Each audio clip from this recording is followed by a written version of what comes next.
1991. Langer Håkan discovers a mysterious entrance to a hidden mountain cave obscured by dense jungle overgrowth.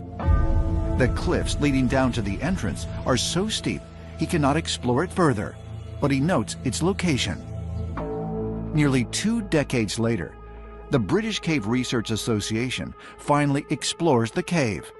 What the team discovers is astounding. It is the largest underground chamber on the planet. It's not just a cave. It's an actual world in Vietnam. Inside this cave, it's 40 stories high. There's actually an ancient forest. It's got flowing water, not just a puddle or a stream, but an actual river. Inside the cave is an entire growing ecosystem. And it's so deep that it looks like it's an entrance to a whole other reality. This incredible subterranean realm, called the Songdong Cave, is estimated to be roughly 3 million years old. It runs through the earth for nearly 6 miles, and numerous areas where the cave ceiling has collapsed allow sunlight to enter, resulting in the growth of trees and other vegetation. But according to area residents, what's most notable about Songdong Cave are the strange creatures that are believed to dwell within it. Local residents describe seeing reptilian-type humanoid beings emerging from the Songdong Cave, and they believe that they actually live deep inside this cave. What's fascinating about this is that these reptilian-type humanoid beings are similar to the seraphim or the winged serpents in Kabbalistic tradition. The seraphim are said to have gone and lived in the inner earth, according to Kabbalistic teaching. Is it possible that reports of reptilians at Songdong Cave are encounters with beings from inner Earth? While it may sound too incredible to be true, there have been reports that during the Vietnam War in the 1970s, U.S. soldiers encountered what they described as upright lizards inhabiting caves. And accounts of reptilian beings existing in underground caverns can be found all across the globe, even on the other side of the world, in Cusco, Peru.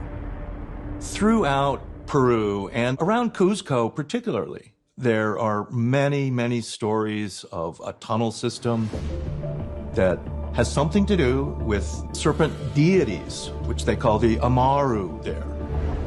The Peruvian authorities themselves decided it was too dangerous for people to go into these tunnels, so they looked for all of the entrances they could around Cusco, and they sealed them up.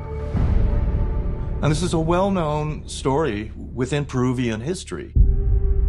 While there have been many reports from around the world of human-like reptilians, there is another inner Earth entity described in the Zohar that is even more commonly witnessed in modern times.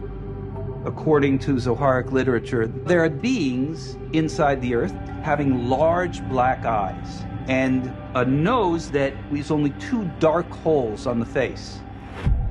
Now that corresponds to things that we've heard about these, for lack of a better word, ETs. There is a lot of evidence that these beings that we think are coming from another planet are not coming from another planet.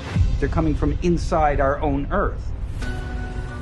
The black-eyed entities, commonly referred to as greys by ufologists, are the beings most often reported by alleged alien abductees, many of whom claim to have been taken aboard saucer-shaped craft. Could it be that the so-called flying saucers, so often reported in modern times, are not coming from outer space, but inner Earth? According to some ancient astronaut theorists, this notion is supported by numerous accounts of UFOs that are seen disappearing into the landscape, and sometimes even flying directly into mountains.